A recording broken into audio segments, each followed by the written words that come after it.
ఈ Sophia Joseph YouTube channel ద్వారా నేను బైబిల్ హిస్టరీ అంటే బైబిల్ చరిత్రని తెలియజేస్తూ మరి మొదటి భాగం రెండో భాగం అయిపోయింది. పునీత పౌలు గారు రాసినటువంటి లేఖలు తెలియజేస్తున్నాను మీకు.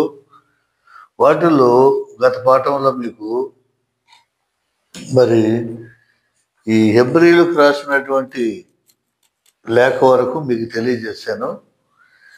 మరి ప్రస్తుత పాఠంలో యాకోబు రాసినటువంటి లేఖల గురించి మీకు తెలియజేస్తున్నాను. అక్కడి నుంచి మనం చెప్పుకుందాం, మాట్లాడుకుందాం.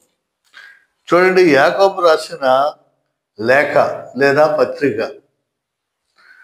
పరిశుద్ధ పౌలు గారు రాసినటువంటి లేఖల్లో మరి యాకోబు రాసినటువంటి లేఖ, పరిశుద్ధ పౌలు గారు రాసినటువంటి లేఖలు చెప్తున్నాము. ఇప్పుడు యాకోబు గారు రాసినటువంటి లేఖను చూద్దాం. ఈ యాకోబు రాసిన లేఖ యెరూషలేము నుండి క్రైస్తవ సమాజానికి అధిపతి అయిన యాకోబు దీన్ని యోధ క్రైస్తవుల కోసం క్రీస్తు శకం 45లో రాశాడు. క్రైస్తవులు పర్వత ప్రసంగం బోధల ప్రకారం జీవించాలి. దరిద్రులు, హింసితులు దేవునికి స్నేహితులవుతారు. ఈ లేఖ నీతి బోధలతో నిండి ఉంటుందని చెప్పేసి మనం తెలియజేస్తున్నాం. మరి యాకోబు లేఖలో చెదిరిపోయిన 12 గోత్రాల వారికి ఈయన తెలియజేస్తున్నాడు. ఇశ్రాయేలుని హింసించడం వల్ల ఆ రోజుల్లో మరి ఆ హింసలు తట్టుకోలేక, బాధలు పడలేక ఈ 12 గోత్రాల వారు చెదిరిపోయారు, చెల్లా చెదిరైపోయారు. ఆ చెదిరిపోయినటువంటి వారికి మరి ఈయన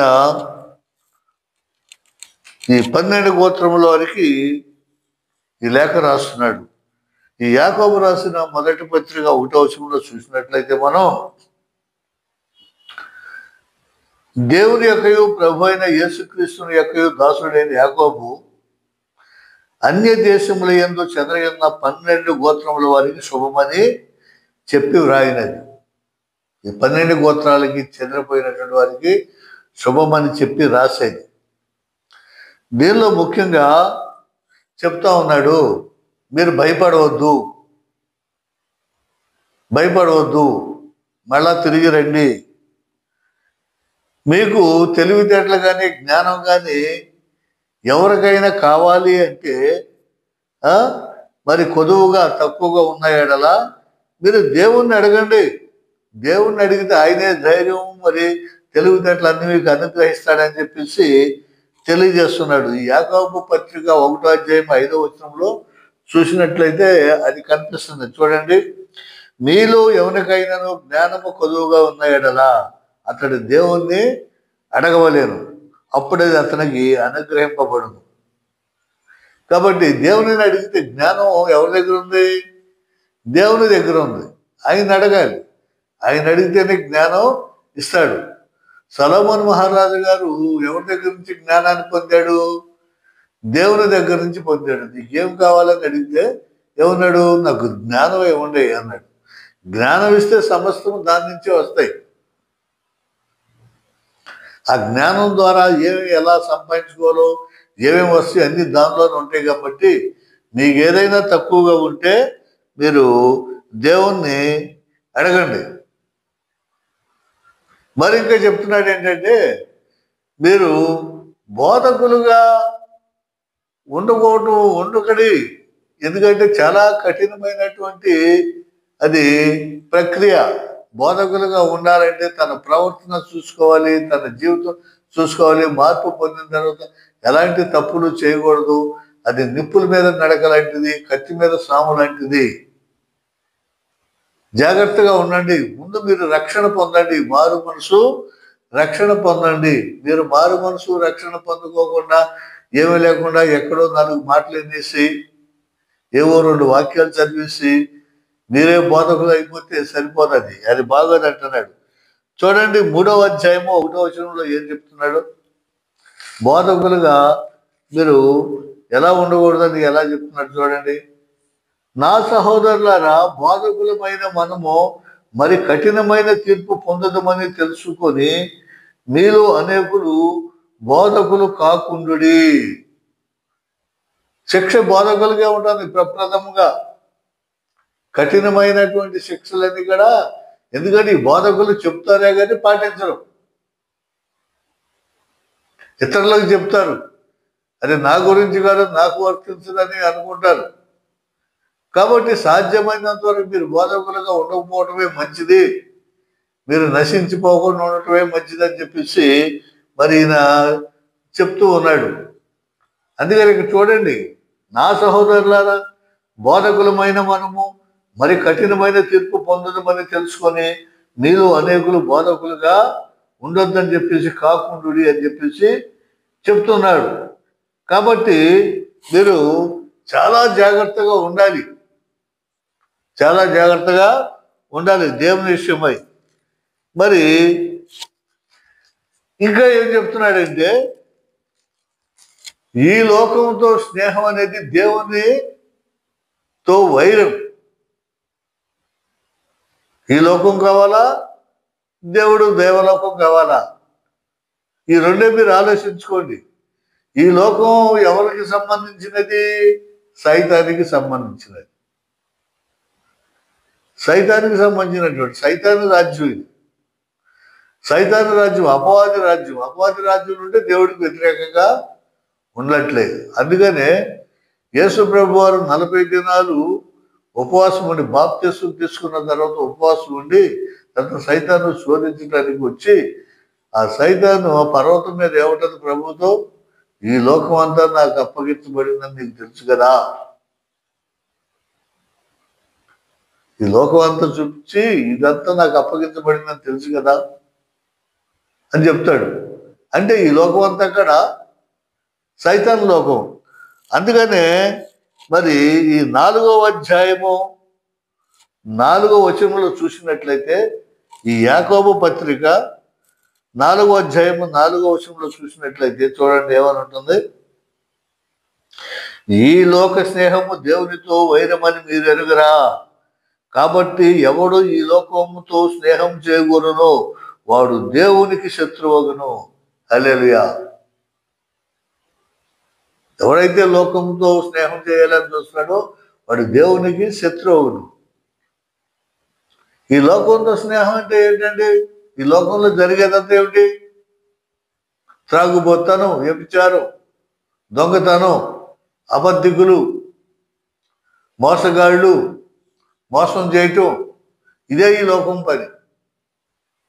ఇక వేరే పనే ఉండదు. ఇక ఎంతసేపు ఎవడ మోసం చేద్దాం, ఎవడ భార్య మీద కన్నేద్దాం, ఏ స్త్రీని మనం వ్యభిచారం చేద్దాం, ఎక్కడ త్రాగుదాం, ఎక్కడ దొంగతనం చేద్దాం, ఎక్కడ సుఖంగా ఉందాం, క్లబ్బుల్లో పబ్బుల్లో ఎలా తిరుగుదాం, స్వర్గం ఎక్కడో లేదు ఇక్కడే ఉంది అనుభవిద్దాం అని చెప్పేసి చెప్పేది అటువంటిదే ఈ లోకం. ఇవన్నీ కూడా క్రీస్తుకు విరోధం, క్రీస్తు ప్రభుకు విరోధం. ఇవన్నీ శరీరేచ్ఛలు, శరీరాన్ని ఆనందపరిచేటట్టు ఇవి. ఆత్మానుసారంగా జీవిస్తే ఇవన్నీ కూడా ఉండకూడదు. అందుకనే ఈ లోకంతో స్నేహం అనేది ప్రభుతో విరోధం అని చెప్తున్నాడు. నువ్వు ప్రభుతో స్నేహంగా ఉండాలంటే ఆత్మానుసారంగా జీవించాలి, ఆత్మక్రియలు చేయాలి. అది నువ్వు చేయవలసింది. తర్వాత ఇంకా నీకు ఈ లోకంలో నీకు రకరకాల జబ్బులు, వ్యాధులు ఇవన్నీ కూడా వచ్చేవి దేని గురించి? సైతాన్లే. చీకటి శక్తుల వల్లనే జ్వరం, తలనొప్పి, రకరకాల రోగాలు, జబ్బులు ఇవన్నీ కూడా పట్టి పీడించి, ఒక తాగుబోతు సైతాన్ని పట్టిందనుకో వాడిని తాగుడికి బానిస చేస్తుంది, వ్యభిచారం పడితే వ్యభిచారానికి బానిస చేస్తుంది. మరి ఇవన్నీ కూడా శరీరం అస్వస్థతకి, రోగాలకి, జబ్బులకి కేంద్రమైనటువంటిది.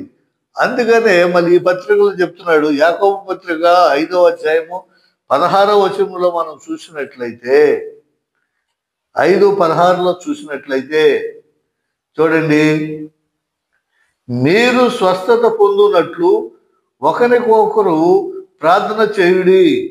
నీతిమంతుని విజ్ఞాపన మనపూర్వకమైనదై బహుబలము గలదై ఉండును. హల్లెలూయా, హల్లెలూయా. మీలో స్వస్థత కావాలి అంటే ఒకరి కొరకు ఒకడు ప్రార్థన చేసుకోవాలి. ఒకరి నిమిత్తం ఒకడు ప్రార్థన చేసుకోవాలి. నీతిమంతుని యొక్క ప్రార్థన అంటే చాలా బలవంతమైనది, శక్తివంతమైనది. నీతిమంతుని యొక్క ప్రార్థన దేవుడు ఆలకిస్తాడు. కాబట్టి ఈ రకంగా ఒకరికొకడు ప్రార్థన చేసుకుని స్వస్థ బుద్ధి కలవారై ఉండాలని చెప్పేసి మరి ఈ యాకోబు పత్రిక తెలియజేస్తూ ఉంది.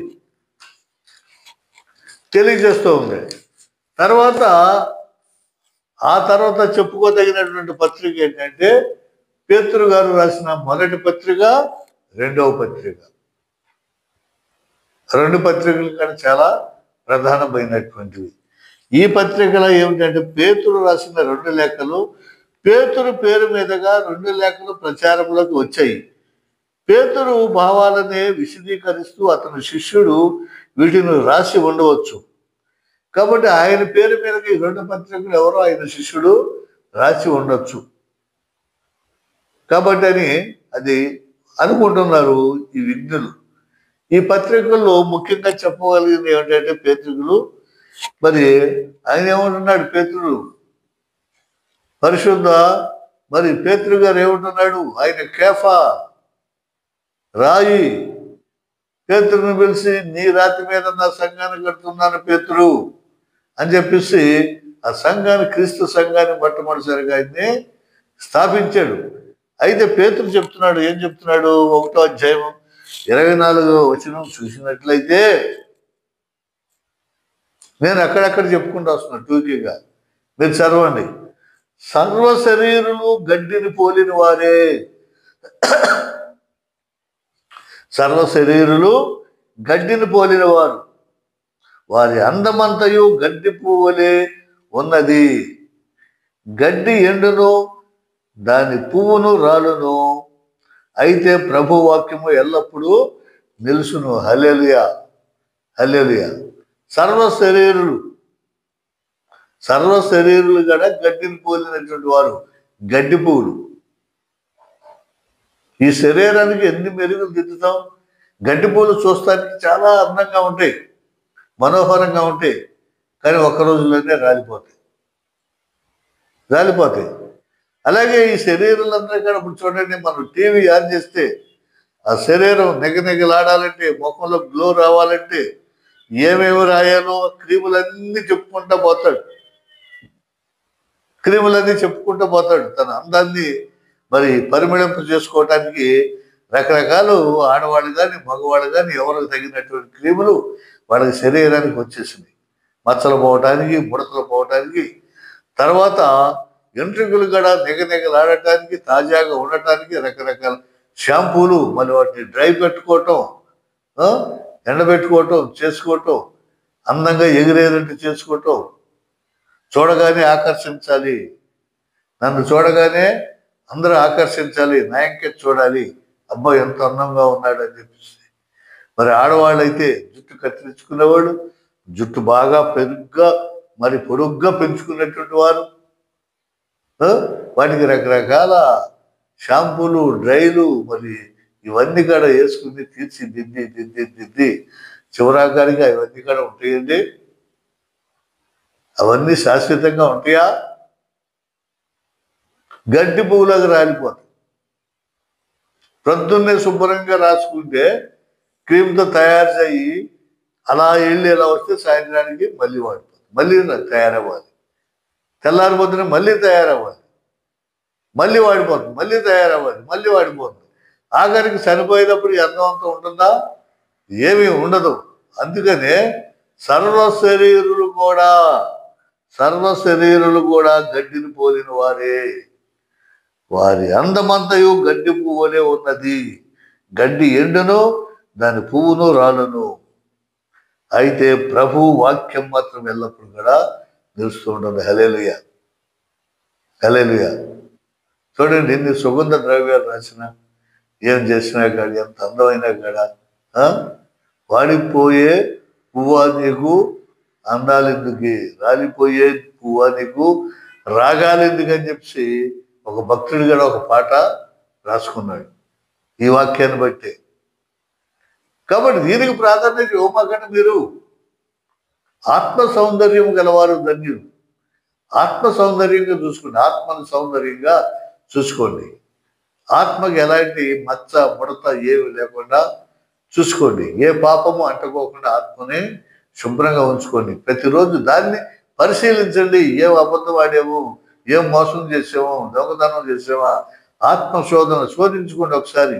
ఈ దినం లేచిన కాడిచి ఎలాంటి పనులు కార్యక్రమాలు మంచి చేసామా, కీడి చేసామా, ఒకరికి మేలు చేసామా, అపకారం చేసామా, ఉపకారం చేసామా, ఏంది ఇక్కడ ఆత్మ సౌందర్యాన్ని పెంచే పనులు మీరు చూసుకోండి. అంతేగాని ముఖం కడుక్కున్నావా, ఈ సబ్బుతో గ్లో వచ్చిందా, ఆ క్రీమ్ రాసామా, ఈ క్రీమ్ రాసామా, వాడిని ఆకర్షించావా, ఈయన్ని ఆక్రమించావా, ఈయన్ని ప్రేమించావా, ఆడు నన్ను మోసం చేశాడా, చివరాఖరికి ఇవన్నీ చూసుకుని ఆత్మహత్యలు చేసుకుంటున్నారు. ఏమి లేక చేసుకుంటున్నారు. కాబట్టి ఈ లోక సౌందర్యం వద్దు అని చెప్పేసి సర్వ శరీరులు కూడా గడ్డిని పోలినటువంటి వారే ప్రభు వాక్యాన్ని నమ్మండి.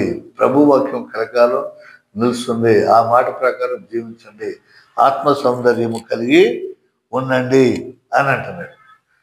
తర్వాత ప్రభు ఏం చెప్తున్నాడంట, నేను పరిశుద్ధుడిని కనుక మీరు కూడా పరిశుద్ధులై ఉండుడి.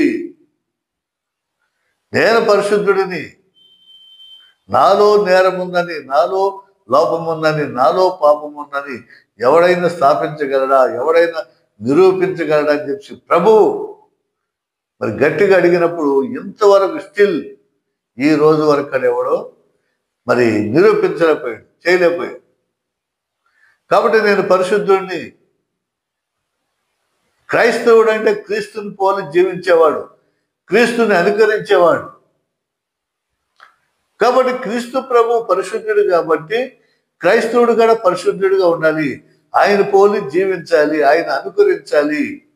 మీరు కూడా పరిశుద్ధులుగా ఉండమని చెప్పేసి ఈ పేతురు గారు రాసిన మొదటి లేఖ 14వ వచనంలో తెలియజేస్తున్నాడు. చూడండి, 14వ వచనము ఒకసారి చూసినట్లయితే చెప్తున్నాడు, నేను పరిశుద్ధుడినై ఉన్నాను గనక మీరును పరిశుద్ధులై ఉండుడని వ్రాయబడి ఉన్నది. కాగా మీరు విధేయులకు పిల్లలై మీ పూర్వపు అజ్ఞాన దశలో మీకుండిన ఆశలను అనుసరించి ప్రవర్తింపగా మిమ్మును పిలిచిన వాడు పరిశుద్ధుడై ఉన్న ప్రకారము మీరును సమస్త ప్రవర్తన యందు పరిశుద్ధులై ఉండుడి. హల్లెలూయా. మిమ్మును పిలిచిన వాడు పరిశుద్ధుడు, మిమ్మల్ని పిలిచిన వాడు పరిశుద్ధుడు. చూడుమున్న అరచేతుల్లోనే నిన్ను చెక్కి ఉన్నాను, నిన్ను పేరు పెట్టి పిలిచి ఉన్నాను, నీకు పేరు పెట్టినటువంటి వాడే, ముదిమ వరకు కాపాడువాడు నేనే.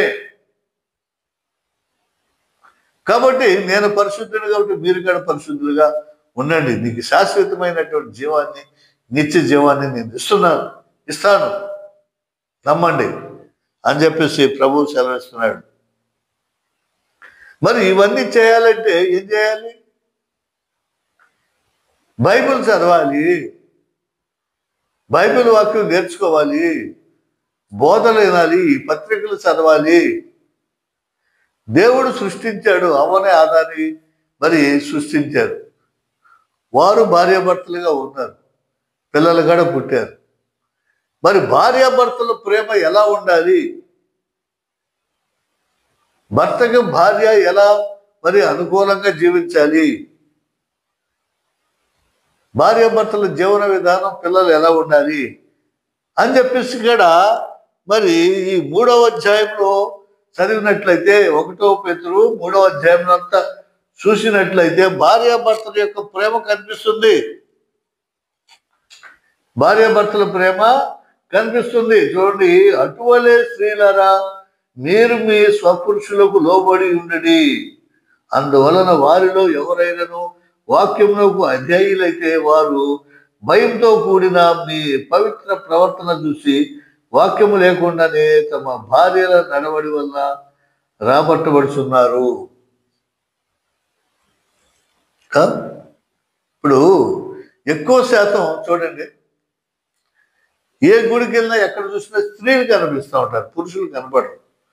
పురుషులు తక్కువ శాతం ఉంటారు.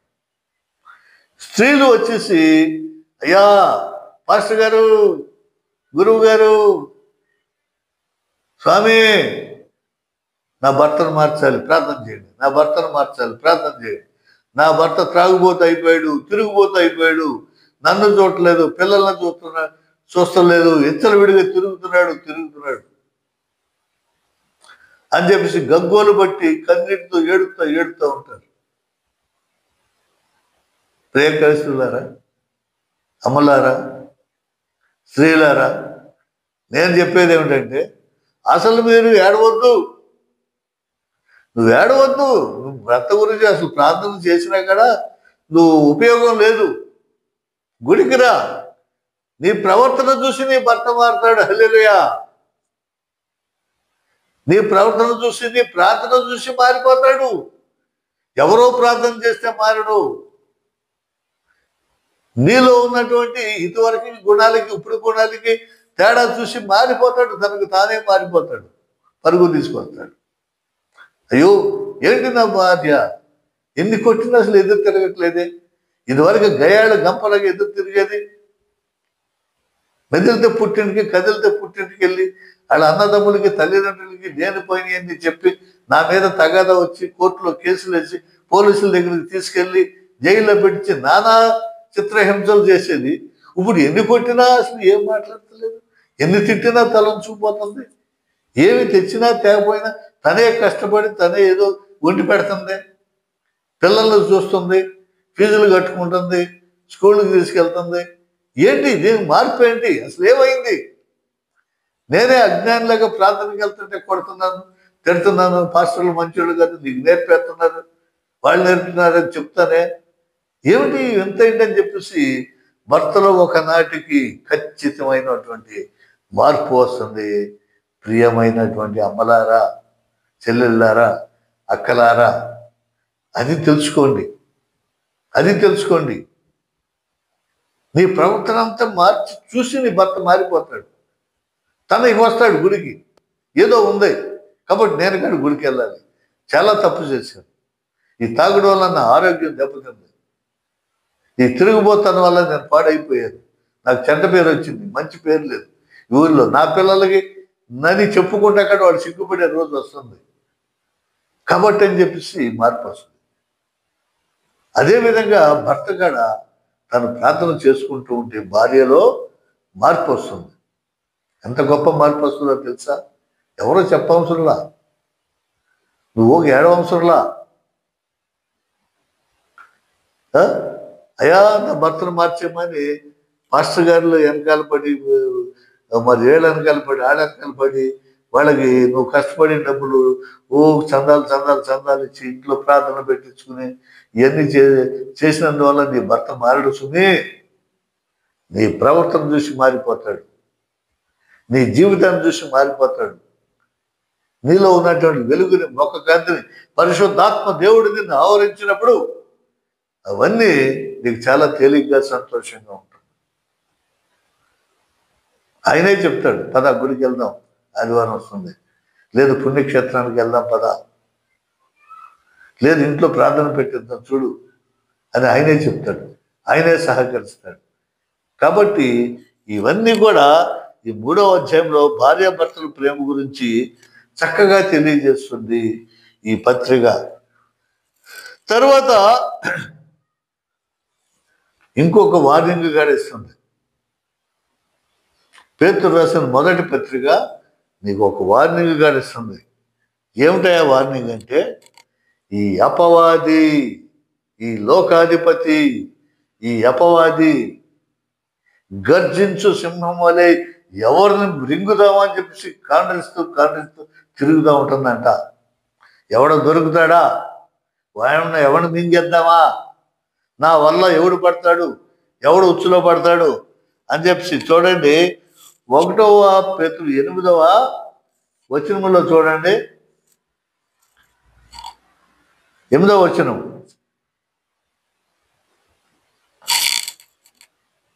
1:8 మరి అపవాది గర్జించు సింహం వలె ఎవరిని మృంగుదామా అని చెప్పి తిరుగుతూ ఉంటుందంట.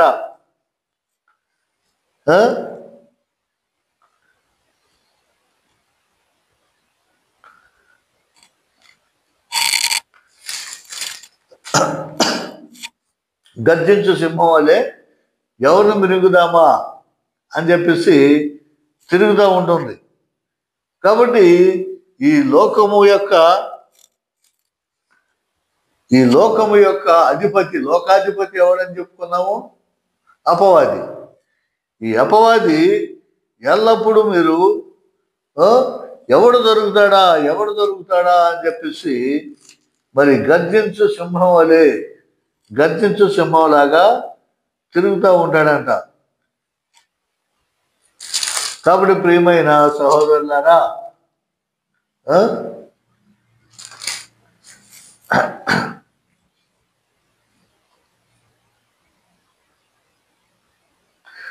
సారీ 5వ అధ్యాయం 1 పేతురు 5వ అధ్యాయము 8వ వచనంలో ఏముంటుంది? మీ చింత యావత్తు ఆయన మీద వేయుడి, నిబ్బరమైన బుద్ధి గలవారై మెలకువగా ఉండుడి. మీ విరోధి అయిన అపవాది గర్జించు సింహం వలె ఎవరిని మృంగుదమా అని వెదకుచూ తిరుగుతున్నాడు. హల్లెలూయా. ఈ 1 పేతురు 5వ అధ్యాయం 8వ వచనంలో మరి చక్కగా తెలియజేస్తుందన్నమాట. చూడండి, మీ చింత యావత్తు, మీ బాధ, మీ మనసు అంతగా ప్రభు మీద వేయండి, అక్కడ వేసేయండి. నిబ్బరమైన బుద్ధి గలవారై మెలకువగా ఉండండి, మెలకువగలిగి ఉండండి. మెలకువగా ఏ తప్పు, ఏ పొరపాటు, ఏ పాపం ఎప్పటికప్పుడు పరిశోధించుకుంటూ పరిశీలన చేసుకుంటూ ఉండండి. మీ విరోధి అయిన అపవాది గర్జించు సింహం వలె ఎవరిని మృంగుదమా అని వెదకుచూ తిరుగుతున్నాడు. ఎవడు దొరుకుతాడు మనకి? తాగుబోతాడు ఎవడు దొరుకుతాడు? వ్యభిచారం చేసేవాడు ఎవడు దొరుకుతాడు? ఆయన లాగేసుకోవటమే, సంబరం చేసుకుంటాడు. ఒకడు దొరికాడండి. కాబట్టి ఎలా జాగ్రత్తగా మీరు ఉండండి అని చెప్పేసి సెలవిస్తుంది. సరే, ఇక 2వ పేతురులో చూడండి, అబద్ధ ప్రవక్తలు కూడా బయలుదేరతారంట. అబద్ధ ప్రవక్తలు బయలుదేరి చూడండి. ప్రవక్త అంటే ప్రవచనం చెప్పేటువంటి వాడు, దేవుని యొక్క వాక్యాన్ని, దేవుని యొక్క మాటని తన నోటి ద్వారా చెప్పేటువంటి వాడిని ప్రవక్త అంటారు. ఇప్పుడు ప్రస్తుతం ఉన్న పరిస్థితుల్లో కూడా ఉన్నారు అబద్ధ ప్రవక్తలు. ఆ రోజుల్లో ఉన్నారు, ఈ రోజుల్లో ఉన్నారు. ఈ ప్రవచనం అనేది ఎవరికి పడితే వాడు ఊహించి ఊహ వల్ల వచ్చేది కాదు. అది దేవుని చేత బోధింపబడిందై ఉంటుందన్నమాట. ఇక్కడ మరి పేతురు రాసిన 2వ పత్రిక 1వ అధ్యాయము 20వ వచనంలో చూస్తే, ఒకడు తన ఊహను బట్టి చెప్పుట వలన లేఖనములో ఏ ప్రవచనము పుట్టదని మొదట గ్రహింపవలెను. హల్లెలూయా. అది ఊహించుకుని చెప్పేది కాదని చెప్పేసి మీరు గ్రహించాలి. అదేవిధంగా 2వ అధ్యాయము 1వ వచనంలో చూస్తే, అబద్ధ ప్రవక్తలు ప్రజలలో ఉండిరి, అటువలనే మీలోను అబద్ధ బోధకులు ఉందురు. ఈ అబద్ధ బోధకులు ప్రజల్లో ఉండాలి, మీలో కూడా ఉంటారు. చూడండి, వీళ్ళు ధనము కోసము, ధనాపేక్ష గలవారే, ధన సంపాదన గలవారే, లేనిపోయిన మాటలు, దేవుడు నాతో మాట్లాడాడు, దేవుడు ఈ రకంగా చెప్పాడు అని చెప్పి ప్రజలకు దుర్బోధనలు తెలియజేస్తారు. అమ్మా, మీ ఇంట్లో సైతాన్ ఉంది, 7 వారాలు ప్రార్థన పెట్టుకోండి, నేను వచ్చేస్తాను, అది పోగొట్టేస్తాను అని చెప్పేసి వాళ్ళని భయభ్రాంతం చేసి ఆ 7 రోజులు శుభ్రంగా ఇంట్లోకి వెళ్ళి వాళ్ళు పెట్టింది తింటూ, వాళ్ళు ఇచ్చిన కానుకలు తింటూ వాడు సంతోషం చేసేస్తూ ఉంటాడు. వాడి దగ్గర ప్రార్థన ఉండదు, ఏముండదు. ఎంతసేపు ఇవేనన్నమాట, అబద్ధ బోధకులు అన్నమాట. మీకు ఎవడో చేతబడి చేశారు, ఆ చేతబడి బాగు చేసేస్తాను, నేను బాగు చేస్తా, ఇదిగో ముందు ఇంత డబ్బులు కట్టండి, తర్వాత ఇంత కట్టండి, డబ్బులు లేవా ఫోన్పే చేయండి, నేను చూసుకుంటాను అని చెప్పేసి ఈ వారం సరిపడ్డ రాగానే మళ్ళీ ఒకటి ఎత్తుకుంటారు. ఈ 7 వారాలు ఇక్కడ అయిపోతుంది. 7వ వారం రాగానే మళ్ళీ ఇంకెవడున్నాడో అమాయకుడు ఆయన ఎత్తుకొని మీ ఇంట్లో ఎలా ఉందా, అలా ఉంది, ఎలా ఉందా చెప్పేసి ఆ ధన సంపాదన కోసం అబద్ధాలు చెప్తూ, అబద్ధ బోధ చెప్తూ, అసత్యాలు చెప్తూ తయారు చేసేవాళ్ళు చాలా మంది ఇక్కడ ఉన్నారు. హల్లెలూయా, హల్లెలూయా. కాబట్టి ఈ అబద్ధ ప్రవక్తలు కూడా ఉన్నారు. మరి ఇవన్నీ జాగ్రత్తగా మీరు గమనించండి అని చెప్పేసి ఈ పేతురు గారు తన 2 పత్రికల్లో కూడా మనకు చక్కగా తెలియజేస్తున్నారు. ప్రియమైనటువంటి సహోదరులారా, నేను టూకీగా చెప్తున్నా, అన్ని చెప్పడం మీరు చదవండి. ఈ పత్రికలు చిన్న చిన్నయే చదువుకుంటే మీకు అర్థమైపోతుంది. అయితే ఏమిటయా ఎప్పటి నుంచో రెండో రాకడా అన్నారు. ఎన్ని సంవత్సరాల నుంచి క్రీస్తు ప్రభు వారు వచ్చి అప్పుడు కూడా రెండో రాకడ అన్నారు. రెండో రాకడ ఎలా వస్తారు ఇప్పుడు అంటున్నారు, ఇంకా రావట్లేదు ఏంటి అని చెప్పే మాటలు. అప్పుడప్పుడు స్కైలా పడిపోతుంది, ఇక రెండో రాకడ వచ్చేస్తుంది, అందరూ కోళ్ళు కుక్కలు తీసుకుని కోసుకుని తినేయండి అని చెప్తే ప్రపంచం అంతా గడగాడలాంటి తిన్నారు, చేశారు. అయితే ఇక్కడ ప్రభు ఏం చెప్తున్నాడు తెలుసా? 2వ పత్రికలో చూడండి, 2వ పత్రిక 3వ అధ్యాయము 8వ వచనం ఒకసారి చూడండి. 8వ వచనం, ప్రియులారా ఒక సంగతి మర్చిపోకుడి, ఏమనగా ప్రభు దృష్టికి ఒక దినము 1000 సంవత్సరముల వలెను, 1000 సంవత్సరములు ఒక దినము వలె ఉన్నవి. కొందరు ఆలస్యమని ఎంచుకున్నట్లు ప్రభు తన వాగ్దానమును గూర్చి ఆలస్యం చేయవాడు కాడు, కానీ ఎవడును నశించిపోవలనని ఇచ్చయింపగా అందరూ మారు మనసు పొందవలనని కోరుచు మీ ఎడల దీర్ఘశాంతము గలవాడై ఉన్నాడు. హల్లెలూయా. అయితే ప్రభు దినము దొంగ వలె వచ్చినట్లు వచ్చును. చూడండి ఎంత చక్కగా. ప్రభు దృష్టికి 1000 సంవత్సరములు, ఒక దినము 1000 సంవత్సరం వలెను, 1000 సంవత్సరములు ఒక దినం వలె ఉన్నాయి. ఆయన లెక్క వేరు, మన లెక్క వేరు. ప్రభు ఎందుకు ఆలస్యం చేస్తున్నాడంటే ఎవడు కూడా నశించిపోకూడదు, అందరూ రక్షింపబడాలి, మారు మనసు పొంది రక్షింపబడాలన్నటువంటి మరి ఊహతోనే, ఆ ఇచ్చతోనే ప్రభువు ఆలస్యం చేస్తున్నాడు. కానీ రాకడ లేదని కానీ ఆయన రాడని కానీ చెప్పేటువంటి వారు అబద్ధం చెప్తున్నారు, మీకు పూర్తిగా అబద్ధము తెలియజేస్తున్నారు. కాబట్టి ప్రియమైనటువంటి సహోదరులారా, ఇది గమనించాలి మనమంతా కాదు. 1000 దినాలు ఒక సంవత్సరం 1000 దినాలు కదా మరి చెప్తున్నాడు. అందుకని జాగ్రత్తగా ప్రియులారా ఒక సంగతి మర్చిపోకుడి, ఏమనగా ప్రభు దృష్టికి ఒక దినము 1000 సంవత్సరముల వలె. ఒక దినం అంటే ఒక రోజు 1000 సంవత్సరాల లాగాను, 1000 సంవత్సరంలో ఒక దినములాగా ఉన్నది. అది మనం గమనించుకోవాలి. ఎవరు కూడా ఎందుకయ్యా అంటే ప్రభు ఆలస్యం చేస్తున్నాడు, ఎవరు నశించిపోకోకుండా జాగ్రత్తగా అందరూ మారు మనసు పొంది రక్షణ పొందాలనే ఉద్దేశంతో ఆయన ఉన్నాడు. కాబట్టి అబద్ధ బోధకులు, అబద్ధ ప్రవక్తలు చెప్పేటువంటి మాటలు మీరు నమ్మద్దు. బైబుల్ చదవండి, వాక్యానుసారంగా మీరు వినండి. బైబులే మీకు బోధిస్తుంది, బైబులే మీకు నేర్పిస్తుంది. అది మనం నేర్చుకోవాల్సినటువంటిది. కాకపోతే ప్రభు దినం ఎలా ఉంది? ప్రభు ఎలా దొంగ వలే. దొంగోడు ఏ టైంలో ఏ సమయానికి మన ఇంటికి వచ్చి దొంగతనం చేస్తాడో తెలియదు. అలాగే ప్రభువు రాకడ కాడ ఆ గడి కాడ అలా ఉంటది. ఆ వచ్చే సమయం కానీ గడి కానీ ఎవరికి తెలియదు, తండ్రికి తప్ప మరి ఎవరికడా తెలియదు. అందుకనే ఎప్పటికప్పుడు మనం సిద్ధపడి ఉండాలి, మన విశ్వాసాన్ని పెంచుకోవాలి, మన హృదయాన్ని కడుక్కోవాలి, మన హృదయాన్ని తెల్లగా రుద్దుకుని బుద్ధి కలిగినటువంటి కన్యకల వలె రాబోయే వసంతుడైన పెండ్లి కుమారుని ఎదుర్కోవడానికి ఎప్పుడు మరణం వచ్చినా, ఎప్పుడు చావు వచ్చినా, ప్రభా ఇదిగో నేను సిద్ధంగా ఉన్నాను, ఇప్పుడు నన్ను తీసుకెళ్ళినా సిద్ధంగా ఉన్నాను అనే విధంగా సిద్ధపడి ఉండాలి. అది క్రైస్తవుని యొక్క లక్షణం. క్రైస్తవుడు చేసేది ఎప్పుడో వీళ్ళు ఇలాగే చెప్తారంటే మాత్రం మనం నష్టపోయేది మనమే, మన ఆత్మ పాడైపోతుంది. ఈ శరీరం అనేది అసలు దీన్ని మనం లెక్క చేయకూడదు. ఈ శరీరానికి దేవుడు ఇస్తాడు, రోజు ఏ రోజుకి ఆ రోజు తిండి ఇస్తాడు, తింటాం, వదులుదాం. పెరుగుదాం. కానీ ఆత్మ మన ఇష్టానుసారంగా మనం మలుచుకోవాలి, దాన్ని జయించాలి, లోకాన్ని జయించాలి, సైతాన్ని జయించాలి, సైతాన్ని క్రియలు జయించాలి. కాబట్టి బుద్ధి కలిగి జీవించాలి. అది ప్రభువారు కోరుకునేది. కాబట్టి ప్రియమైన క్రైస్తవ సహోదరులారా, మరి ఈ పాఠం ఇంతటితో ముగిస్తున్నాను. తర్వాత పాఠం మళ్ళీ మీకు తెలియజేస్తున్నాను. ప్రార్థన చేసుకుందాం.